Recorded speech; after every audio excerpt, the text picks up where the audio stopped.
تم تحديد بطل الدوري التونسي للموسم الجديد 2024-2025، وذلك بعد اللعب أول جولتين فقط من المسابقة. فقد حدد الذكاء الاصطناعي هوية بطل تونس، كما حدد أيضا ترتيب أول 4 فرق في جدول البطولة التونسية. فما هي التوقعات؟ سنعرضها لكم في هذا الفيديو.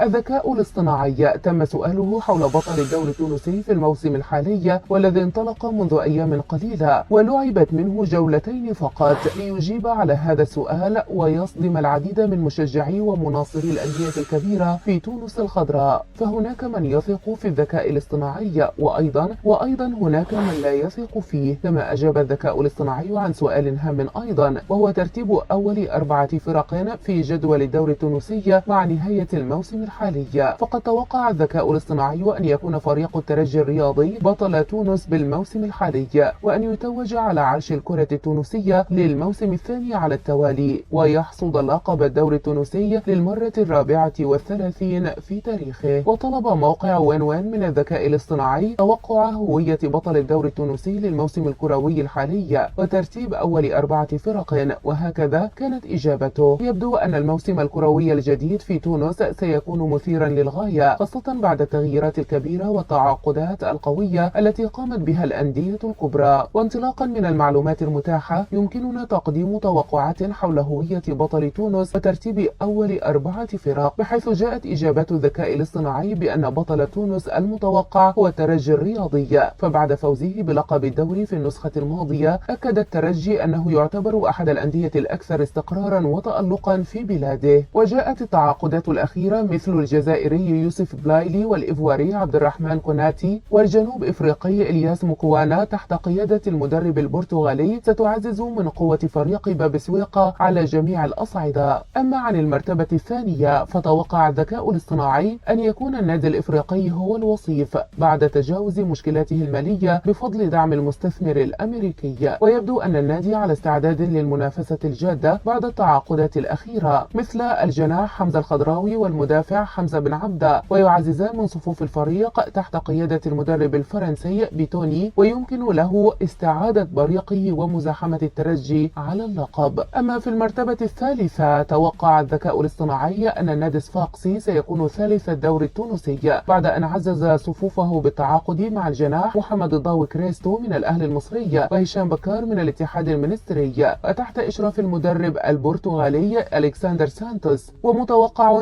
أن يقدم أداء قويا ويحتل مركزا متقدما في الترتيب، حيث يتمتع الفريق بتاريخ حافل من النجاح في البطولة. أما فريق النجم الساحلي الذي يمر بموسم المئوية، فسيكون في المرتبة الرابعة وفقا للذكاء الاصطناعي، رغم وجود تحركات إيجابية مثل إبرام صفقات جديدة مع الجناح نزار شميسي والمهاجم فراس شواط والظهير الأيمن وجدي كشريدة. فإن التحديات التي يواجهها الفريق ستحتاج إلى مزيد من الوقت لتحقيق الانسجام بين اللاعبين الجدد والقدامى وتحت قيادة المدرب حماد الدو. ويمكن للنجم الساحلي أن يحقق نتائج جيدة بلاعبيه الحاليين، لكن التنافس مع الفرق الأخرى على لقب بطل تونس سيكون شديدا. وبالإضافة إلى هذه الفرق الأربعة، يجب ألا نغفل فريق الاتحاد المنستيري الذي قدم أداء قويا الموسم الماضي، وأيضا فريق الملعب التونسي الذي توج بكأس تونس. وهذان الفريقان قد يكونا لهما تأثير كبير في مجريات الدوري التونسي.